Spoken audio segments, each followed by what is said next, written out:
फल में बिखर सकता है, फल में जुड़ सकता है।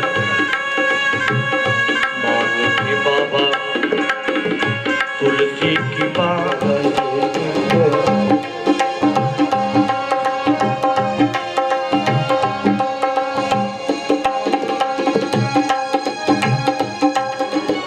मन मनोहर हुई अक्षर को, मन मनोहर हुई अक्षर को।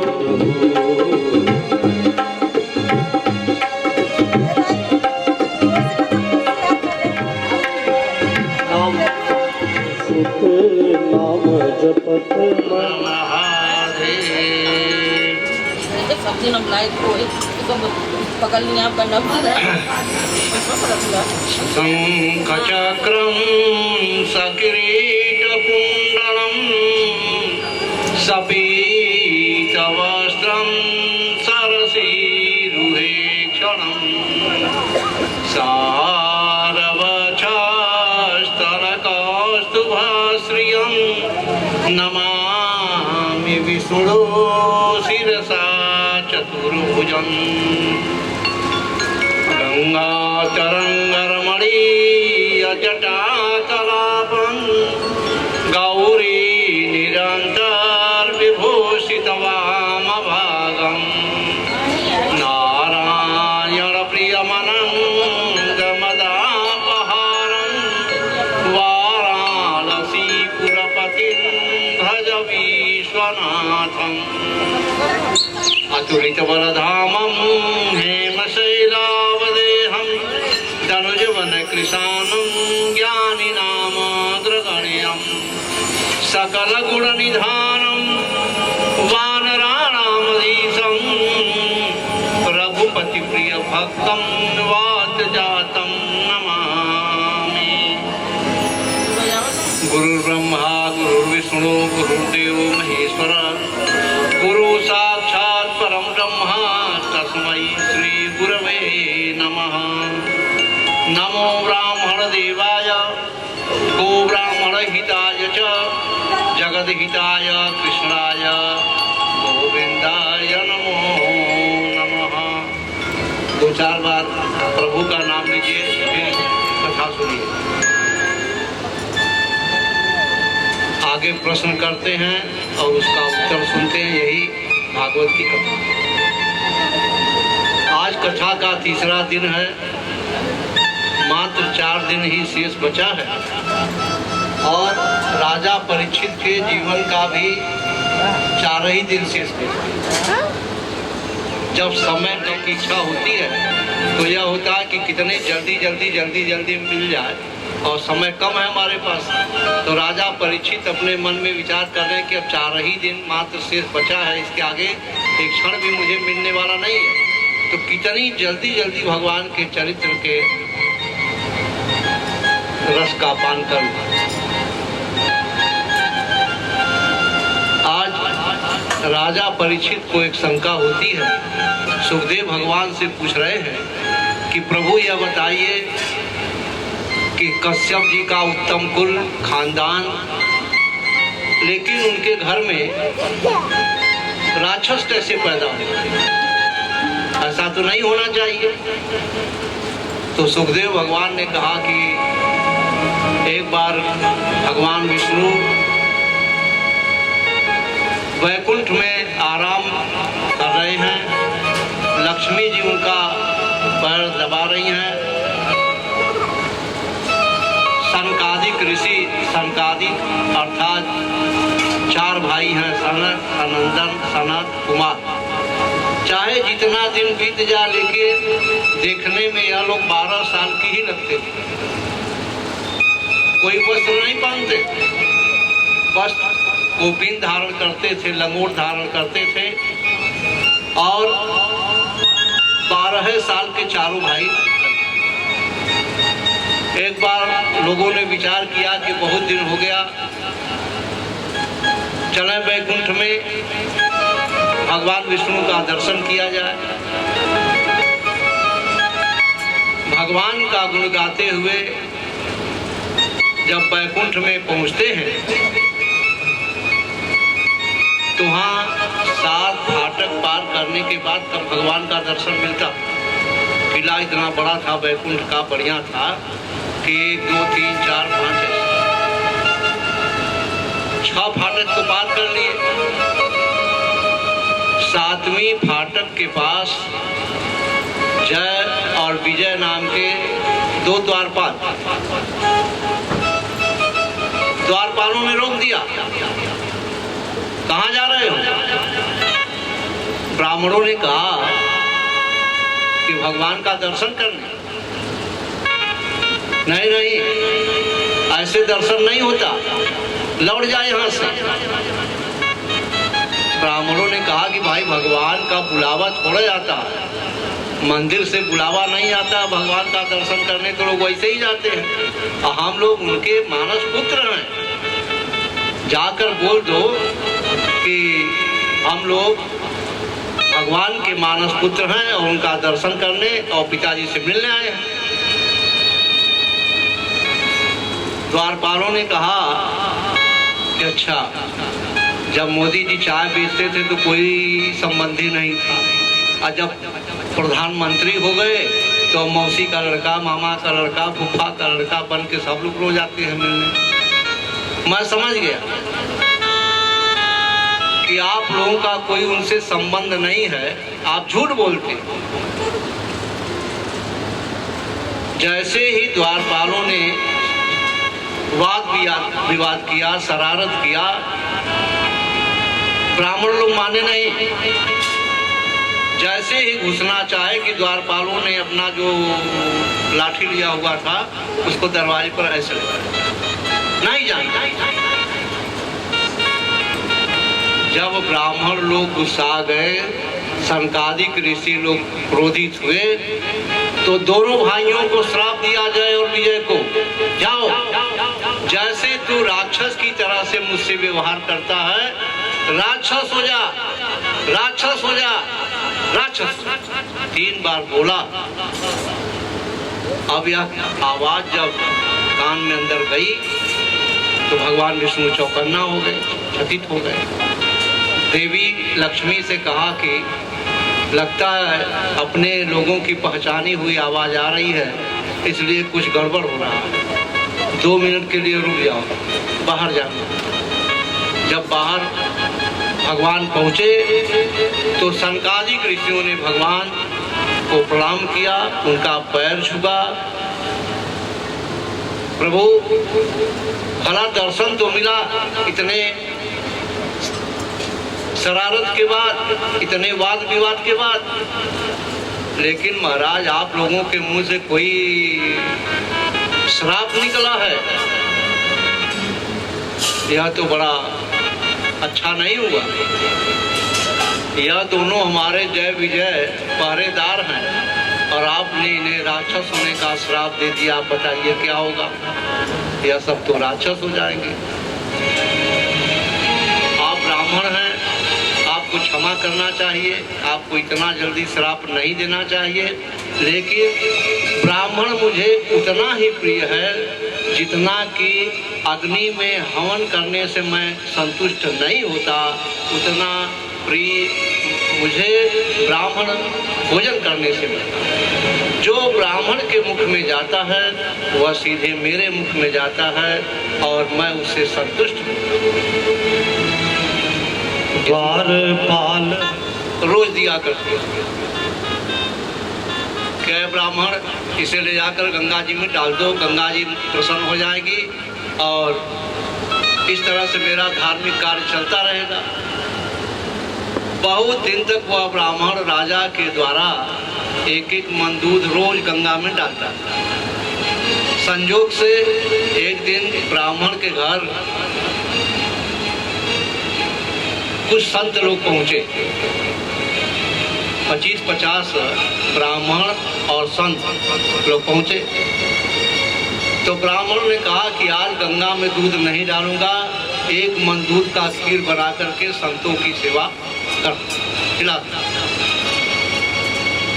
जैसे ही ब्राह्मण ने 1 मन दूध का खीर बनवाया और ब्राह्मणों को तथा साधुओं को खिलाया, कि रात में जब राजा साहब सोए तो राजा साहब को गंगा जी ने स्वप्न दिया, ऐ राजन, आज जो तूने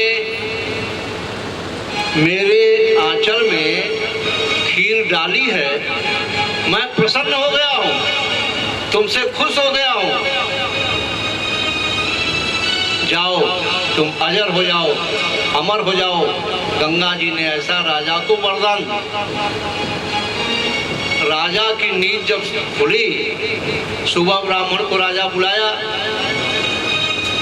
ब्राह्मण यह बताओ कि मैं कई सालों से तुम्हें एक मन दूध देता हूँ गंगा में डालने के लिए, दूध कहाँ डालता है? केवल कल के दिन तूने गंगा में खीर बना करके डाला है और बाकी दूध कहाँ डाल दिया, बेच दिया क्या? अब ब्राह्मण कांपने लगे, नहीं महाराज, ऐसा नहीं किया हूँ। मैं गंगा जी का सौगंध खा के बोलता हूँ कि रोज मैं गंगा जी में एक मन दूध डालता था, लेकिन कल हमारे यहाँ कुछ मेहमान आ गए, ब्राह्मण आ गए, संत आ गए और एक मन दूध का खीर बनाकर मैं संतों को खिला दिया। राजा की बुद्धि खुल गई कि जो ब्राह्मण को खिलाया जाता है, जो संतों की सेवा में लगाया जाता है, वही सीधे गंगा जी को मिलता है और वही सीधे भगवान विष्णु को मिलता है। हम लोग मंदिर में ले जाते हैं, कई मन लड्डू चढ़ाते हैं, मेवा चढ़ाते हैं, फल फूल चढ़ाते हैं, भगवान खाते हैं? नहीं, भगवान तो हमारे भाव के भूखे हैं। जो ब्राह्मण को भोजन कराया जाता है, सीधे भगवान विष्णु से ग्रहण करते हैं। जो ग्रास गौ को दिया जाता है, सीधे भगवान से ग्रहण करते हैं। जो आहुति अग्नि में डाली जाती है, सीधे भगवान से ग्रहण करते हैं। तो भगवान विष्णु ने कहा सनकादिक ऋषियों से कि अग्नि में हवन करने से जितना मैं संतुष्ट नहीं होता, उतना संतुष्ट होता हूँ ब्राह्मण को भोजन कराने। तो इनका उद्धार करिए और आप ही के द्वारा उद्धार होगा। भगवान ब्राह्मणों के सामने हाथ जोड़ के खड़ा हो गए। यद्यपि ब्राह्मणों ने भगवान का पैर छुआ, लेकिन फिर भी भगवान हाथ जोड़कर खड़ा हो गए, आपकी जैसी आज्ञा हो महाराज। ब्राह्मणों ने कहा कि अब आपको भी परिश्रम करना होगा, आपको थोड़ा दंड दिया जा रहा है।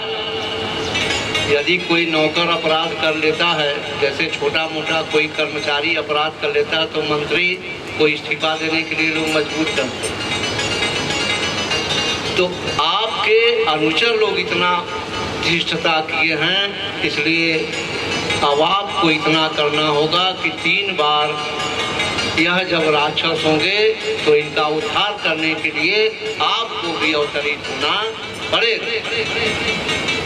भगवान ने ब्राह्मणों की बात को स्वीकार किया और वह जय विजय नाम के जो द्वारपाल थे, वही द्वारपाल सुखदेव भगवान ने राजा परीक्षित से कहा कि दूसरे जन्म में हिरण्यकश्यप और हिरण्याक्ष हुए।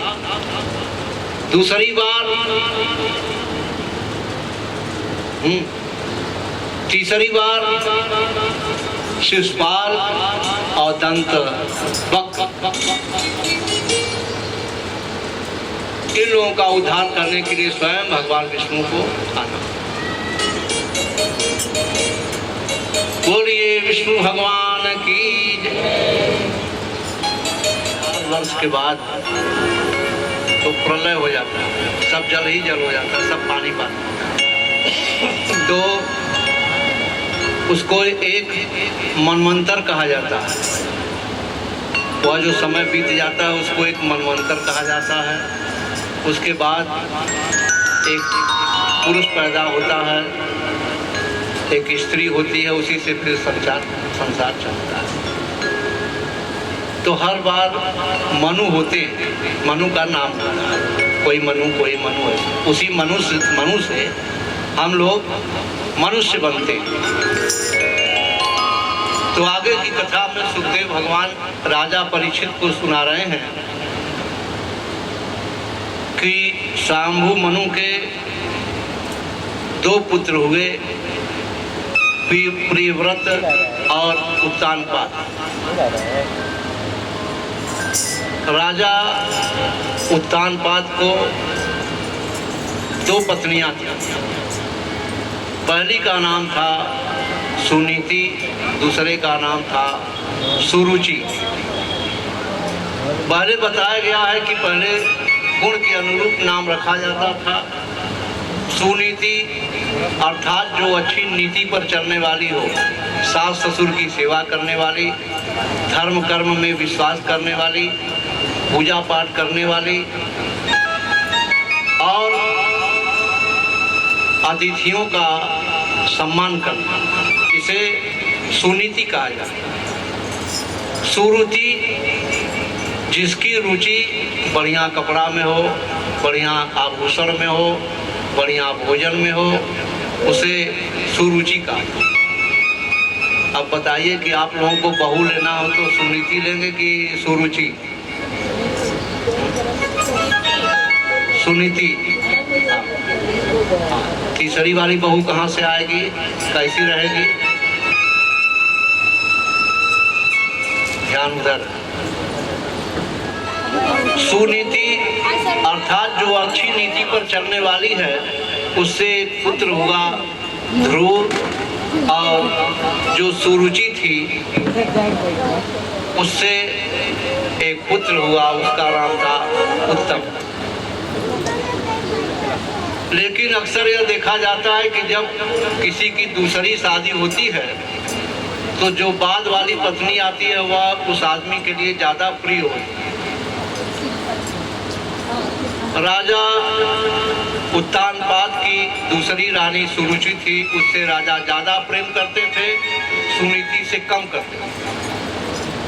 इतना भय था दूसरी वाली रानी से कि राजा पहली वाली पत्नी का जो पुत्र था ध्रुव, उसे दूसरी रानी के भय से कभी खिलाते नहीं थे, उसे प्यार नहीं करते। एक दिन राजा अपने सिंहासन पर बैठे हुए हैं, सुरुचि का पुत्र उत्तम जाता है, राजा के गोद में दाहिनी तरफ बैठा।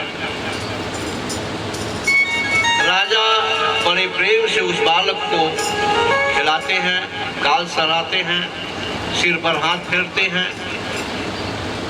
यह देखकर प्रथम रानी का जो पुत्र था ध्रुव, आखिर यह मेरे भी तो पिता हैं, बाएं जांग पर जाकर के गोद में बैठ गए। इतने में जो ध्रुव की भी माता थी, सौतेली माँ थी, वह पहुंचती है और ध्रुव के बालों को पकड़कर राजा की गोद से जमीन पर पटक। अरे नारायण, राजा के गोद में बैठने का अधिकारी केवल मेरा पुत्र हो सकता, तू कहां से चला आया? राजा के गोद में बैठने के लिए तुझे मेरे गर्भ से पैदा होना चाहिए था।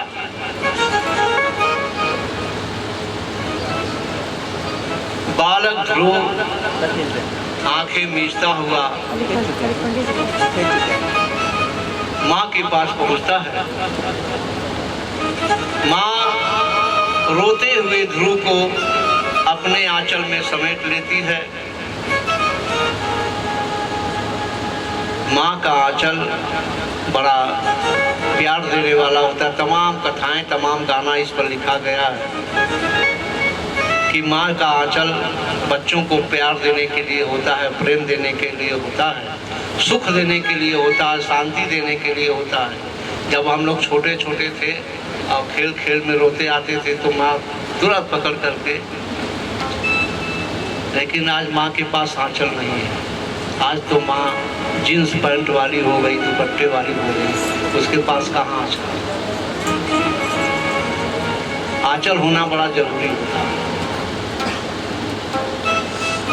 माँ ध्रुव को अपने आंचल में समेट लेती है। आंखों से आंसू बह रहा है। मानिए कि एक बार ध्रुव की आंख से आंसू गिरता है तो 1000 बार माँ के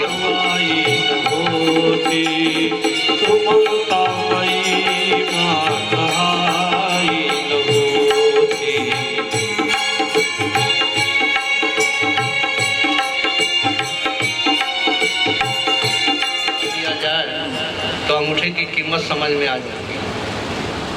रोटी तोड़ना हो, नोट गिनना हो, कलम पकड़ना हो, तब समझ में आए।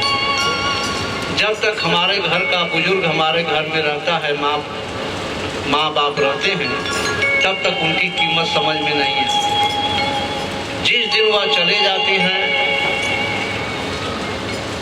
उस कमी को कोई पूरा नहीं कर सकता, तब कमी मालूम होती है।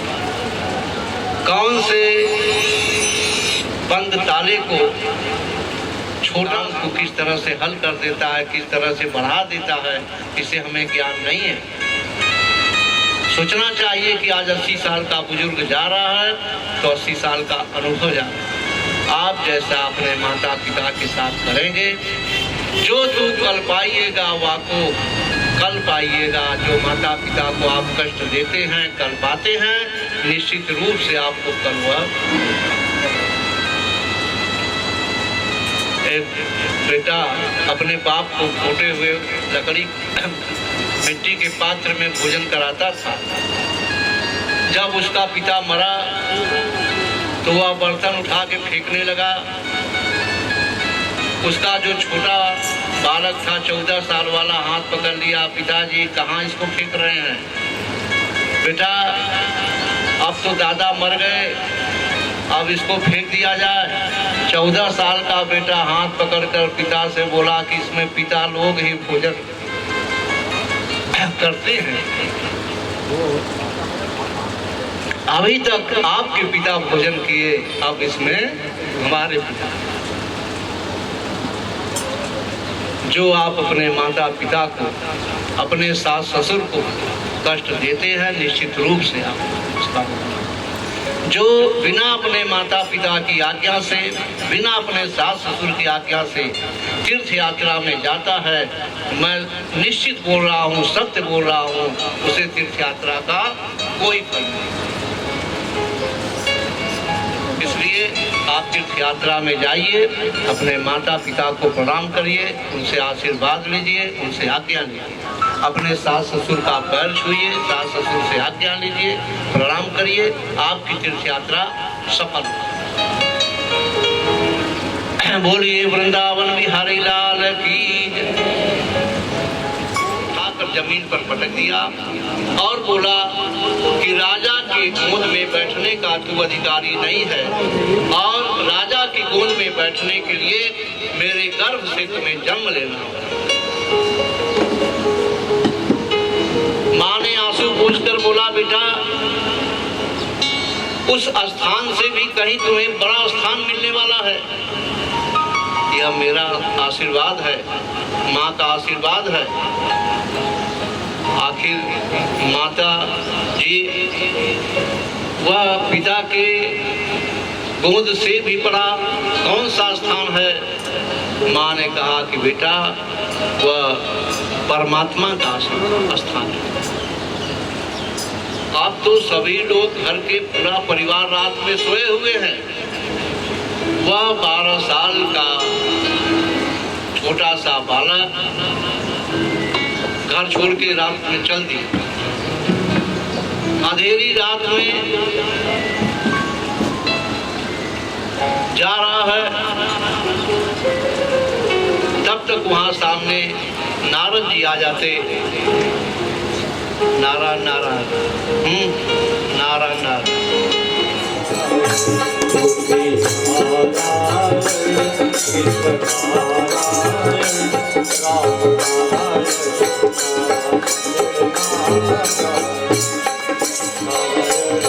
की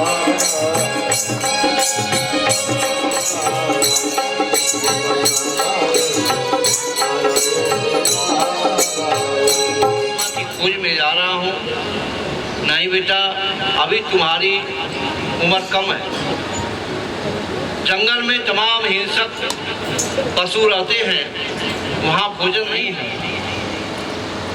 को दिया और यही मंत्र जो अभी बोला गया है, नारायण नारायण, ओम नमो भगवते वासुदेवाय। ध्रुव घोर जंगल में पहुंच जाते। 3 दिन तक तो कैंट, जामुन, बेर इत्यादि फल को खा करके रहा। 7 दिन केवल वन के पत्ते चबा कर रहा। फिर उसके बाद 15 दिन जल पीकर रहा। ऐसे करते करते बहुत दिन बीत गया।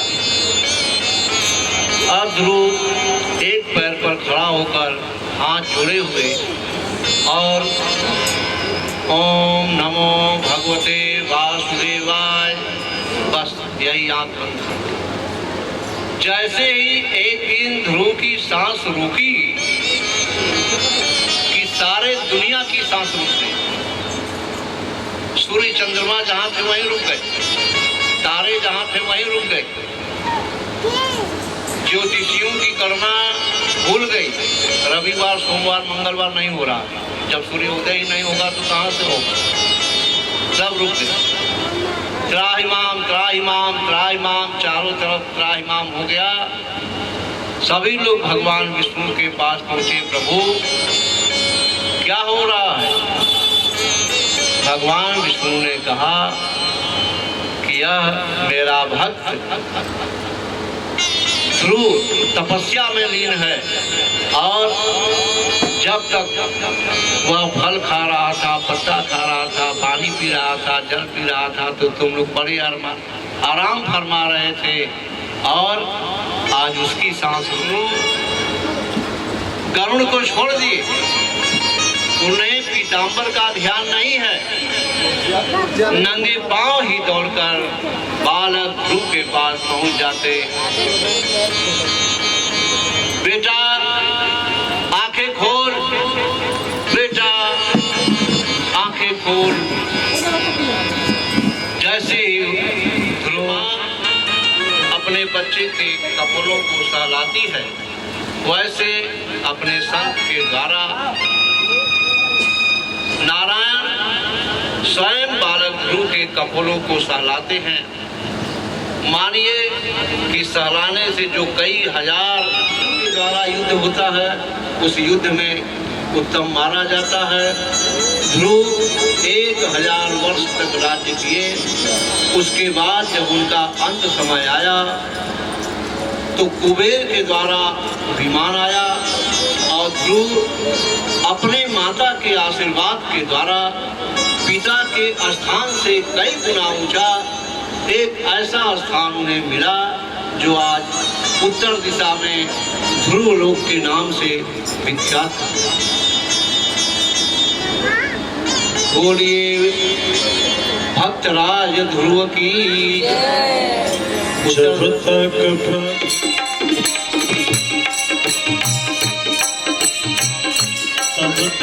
बेड़ा पार ना हो, जब तक प्रभु से प्यार न होगा, जब तक प्रभु से प्यार न होगा, और बेड़ा पार न होगा। हाथों से दाहिने हाथ से कमल का फूल लेते और बाएं हाथ से गज और ग्राह को दोनों को जल से बाहर निकालते। इस तरह से भगवान विष्णु का एक नाम चौक है कि हो सकता है कोई पानी का जानवर हमारा पैर पकड़ रहा है।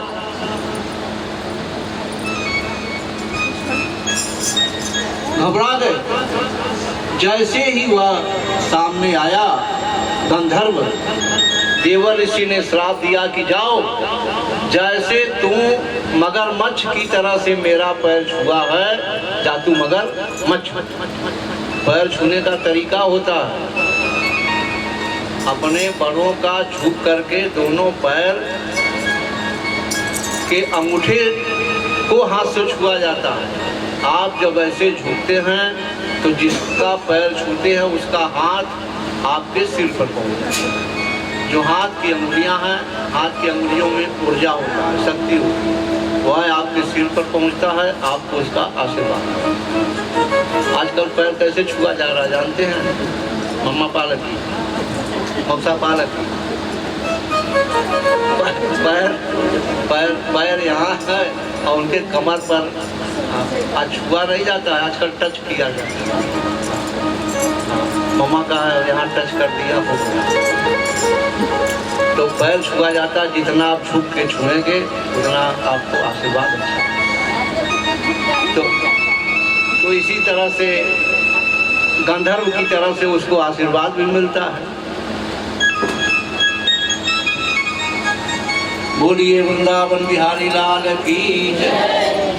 अब आगे की कथा में सुखदेव भगवान से राजा परीक्षित ने पूछा कि मैंने सुना है प्रभु कि जो विश्वनाथ हैं, काशीनाथ हैं,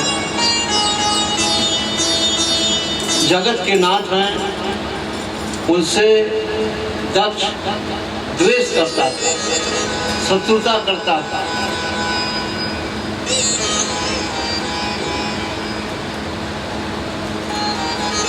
यदि कुआं में कुत्ता गिर के मर जाए, कुएं का पानी महकेगा। आप लोग जाइए पंडित जी के पास, बोलिए कि महाराज कुएं का पानी बहुत महक रहा है, कोई उपाय है? तो पंडित जी कहते कि हाँ हाँ, कुआं के ऊपर भागवत की कथा सुन लो, पानी ठीक हो जाएगा। कुआं के ऊपर कथा सुनने से पानी ठीक होगा।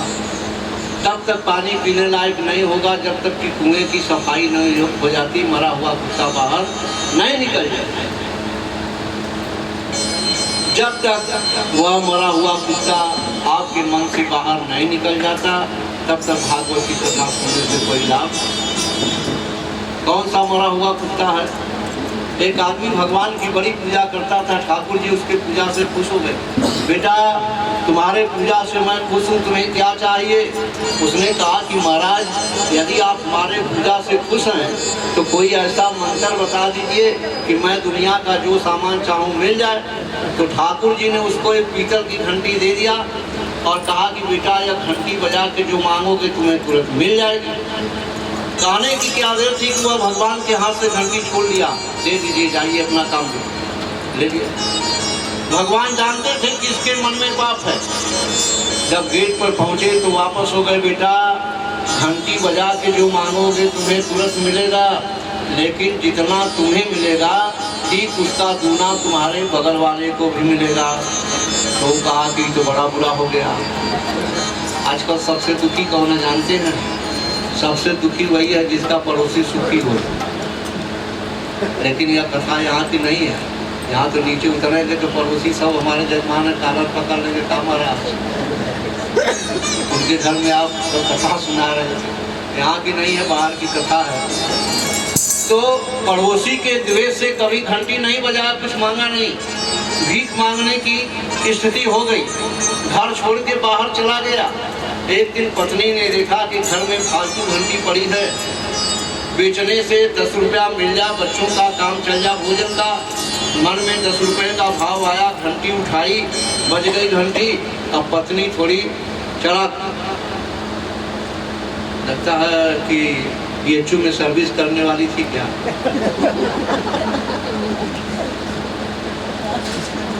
अब 10 रुपया काहे मांगे? मोदी जी वाली जो गुलाबी नोट थी उसे मालूम नहीं था कि 1 महीने बाद फिर कैंसिल हो जाएगा। अब लगी 2-2 हज़ार वाली नोट मांगने लगी, घंटी बजाने। 1 मंजिला मकान बन गया, पड़ोसी का 2 मंजिला बन गया। अब जब घंटी सब कुछ दे रही है तो महावीर जी का दर्शन करने, सब्जी लेने पैदल काहे को जाए? जल्दी एक स्कॉर्पियो आ जाए। एक गाड़ी खड़ी हो गई 4 पहिया, बगल में 2 पहिया, 2 गाड़ी खड़ी हो गई 4 पहिया। बहुत दिन के बाद उसका पति लौटा जिसके मन में पाप था, खड़ा हो गया दरवाजे पर। एक गाड़ी इधर, 2 गाड़ी उधर। तब तक पत्नी दौड़ कर आई घर में से, आपकी बीपी हाई क्यों हो रही है, क्यों पसीना हो रहा है? तो कहा कि तूने घंटिया तो नहीं बजा दिया? तो पत्नी ने कहा कि बजा दिया तो आपका क्या नुकसान, रहने के लिए मकान, चलने के लिए गाड़ी। तो कहा जल्दी घंटी ले आओ, मुझे भी कुछ मांगनी है। घंटी लिया और कहा कि हे भगवान जल्दी हमारी एक आँख फूट है, उसकी फूटी पड़ोसी का। सोचा कि अपना तो एक से दबा के काम निकाल ही लेंगे, उसका बेचारे का दोनों। हे भगवान जल्दी मेरा एक पैर टूट जाए, उसका एक पैर टूटा, पड़ोसी का दोनों। अब उसके मन में इतना बड़ा पाप है कि दोनों तरफ 2-2 लड़के हैं, यदि हमारा एक जाएगा तो एक बचेगा, उसका तो आप दोनों ले लेंगे। हे भगवान जल्दी मेरा एक बेटा जाए। तब तक ठाकुर जी आए, उसके मुंह पर एक थापड़ मारे। नालायक, याग्नि भेजा गया है दीपक जलाने के लिए, यज्ञ करने के लिए, भोजन पकाने के लिए। आग लगा के किसी का मकान जला दोगे? पानी भेजा गया है प्यास बुझाने के लिए, नदी तालाब में ढकेल के किसी का जान मार डालोगे? जाओ तो जैसे दरिद्र था वैसे दरिद्र हो जाओ। यही द्वेष भगवान शिव से, भगवान शिव के ससुर अर्थात दक्ष को हो गया। क्या हो गया कि अब तो मुझे कोई पूछने वाला नहीं है, मेरा जमाता होते हुए इसकी हर जगह पूजा हो रही है। एक दिन दक्ष प्रजापतियों का यज्ञ था, उसके अध्यक्ष ब्रह्मा जी थे, संचालन करने वाले। सभी देवता लोग बैठे हुए थे और संचालन करता मालिक जो था वह दक्ष। दक्ष को देख करके भगवान विष्णु स्वयं खड़ा हो गए, ब्रह्मा भी खड़ा हो गए स्वागत में, लेकिन भगवान शिव अपने जगह से नहीं।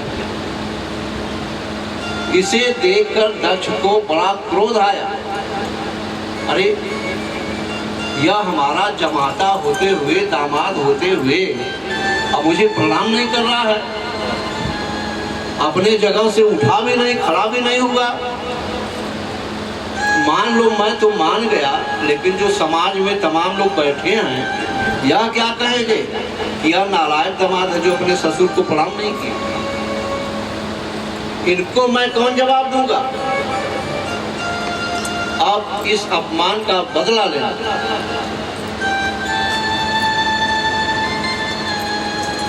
दक्ष ने दूसरा यज्ञ किया और सभी देवताओं के लिए निमंत्रण पत्र भेजा। सब देवताओं को, सभी ब्राह्मणों को, सभी ऋषियों को, सभी देवियों, सभी लोग अपने अपने विमान पर बैठ करके जा रहे हैं। इधर सती को भगवान रुद्र कथा सुना। जब तक अपने पत्नी को भगवान शिव कथा सुनाते तो देवी का ध्यान कथा में नहीं लगता।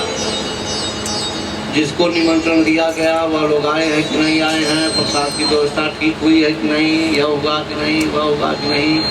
फिर ऊपर जब निगाह जाता है तो सती ने पूछा कि यह सब विमान कहाँ जा रहा है? तो भगवान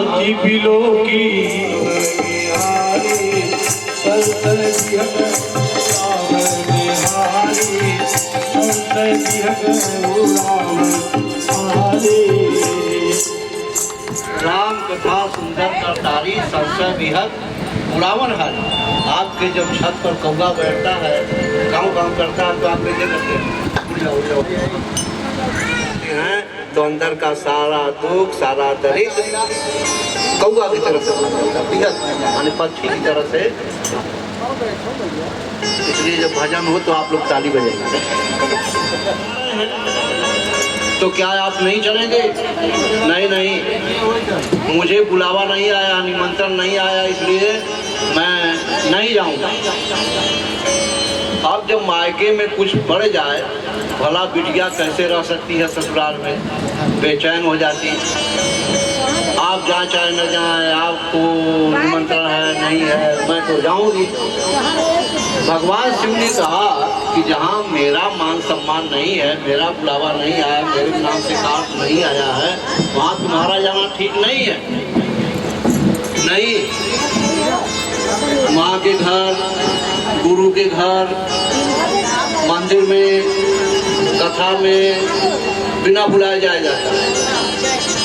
अब सती अपने पति देवता से नाना प्रकार का तर्क वितर्क करना शुरू कर देती कि आप चाहे जाएं चाहे न जाएं, लेकिन मैं तो जरूर जाऊंगी।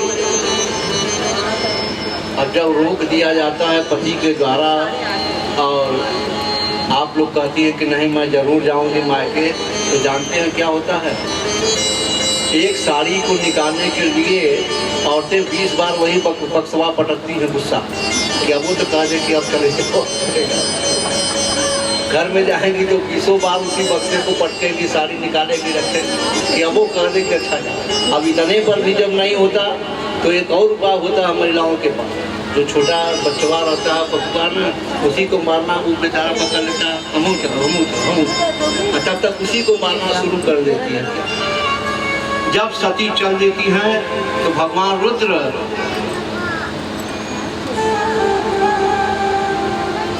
अपने कुछ गणों को लगा दिए। अब समझ गए कि अब वहां अनर्थ हो जाएगा निश्चित रूप से। कुछ गणों को लगा दिए, बेटा तुम लोग भी साथ में चले जाओ, माता जी की रक्षा करो, देखो क्या होने वाला है। सती अब रुद्र गणों के साथ जब दक्ष के यज्ञशाला में पहुंच जाती हैं तो देखा कि सभी देवताओं के लिए आसन लगा हुआ है, सबके आसन पर नेम प्लेट लगा हुआ है, अपने अपने जगह पर सभी देवता लोग बैठे हुए हैं, सभी ऋषि महर्षि ब्राह्मण लोग बैठे हुए हैं। लेकिन भगवान रुद्र के लिए एक भी स्थान नहीं है।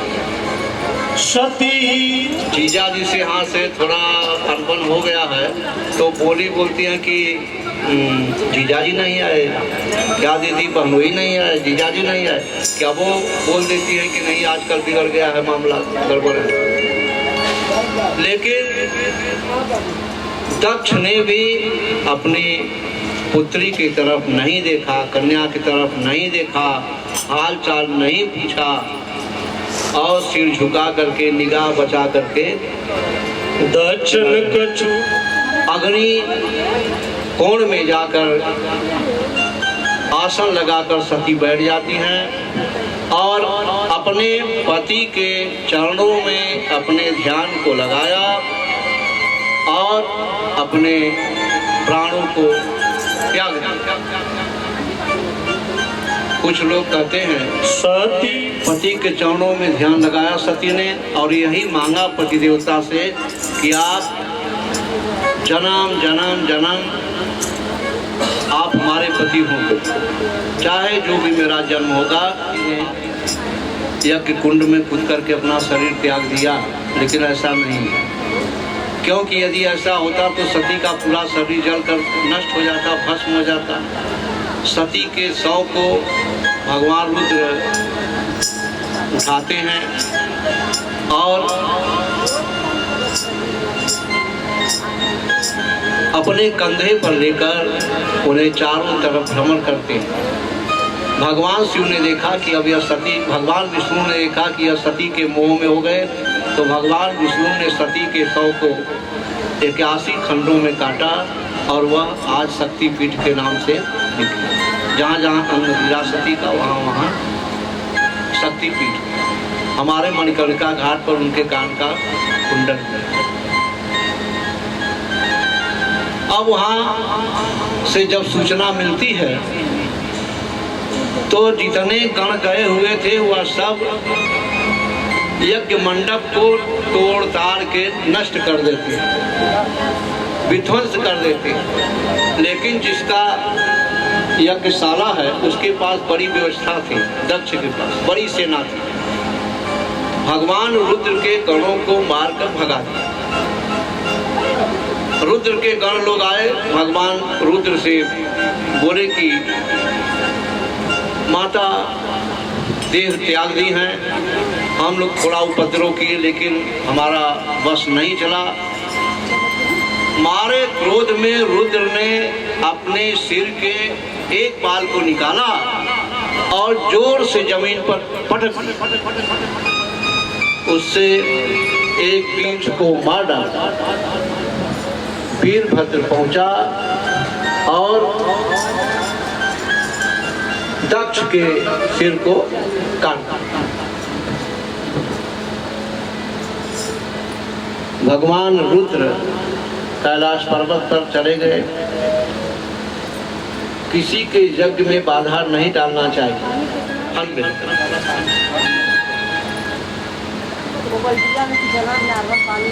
भगवान विष्णु के आने का कारण पूछा।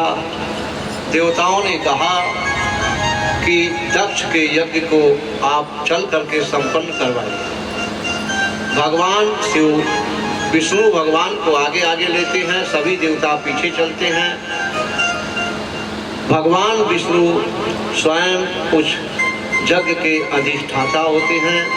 यज्ञ संपन्न होता है, पूर्णाहुति किया गया और अपने हाथी के मस्तक। देखिए, आपके घर में कोई मेहमान कुछ लेकर के आता है तो आप उसके मिठाई बेचारा लेके आता है तो आप उसके सामने तो मत कहिए जो शक्ति था ले आया बेचारा, उसके सामने तो मत बोलिए। फिर अपने लड़के को मालपुआ खिलाइए और रसगुल्ला खिलाइए, बढ़िया खिलाइए। जो आपको गिफ्ट देता है, उपहार देता है, उसका आप उसके सामने तो अपमान मत करें। कुत्ते को मत डाल दीजिए, गाय को मत डाल दीजिए। कभी कभी देखा जाता है ऐसा मत, उसके आत्मा में ठेस लगता है तो उसका परिणाम बुरा। मेहमान जब आपके यहाँ आता है तो जिसके आने और जाने की तिथि न मालूम है। पहले मेहमान आता था तो आने जाने की तिथि नहीं मालूम होता था और जिसके घर जाते थे वो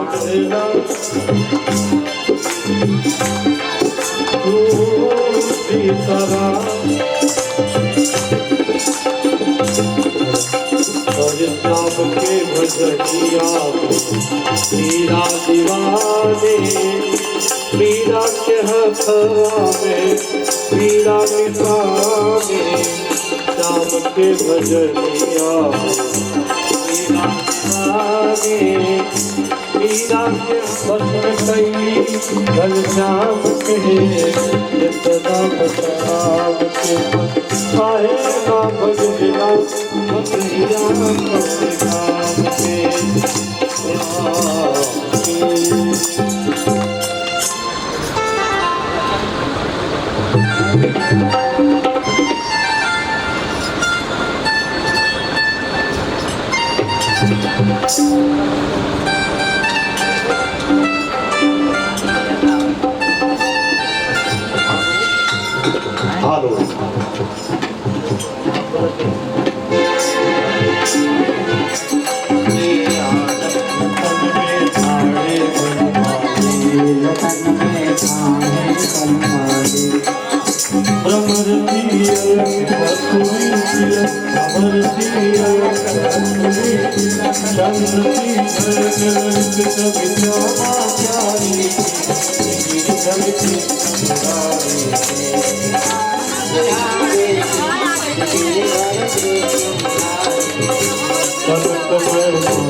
से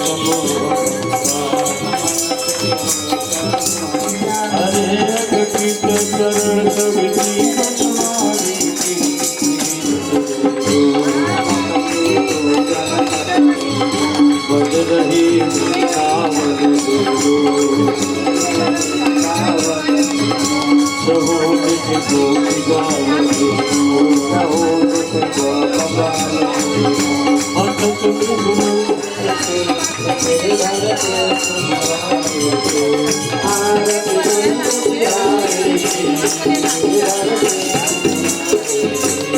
भागवत भगवान पूरी आँखों को दिखाने वाला है हर तरफ कराने वाला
Thank you.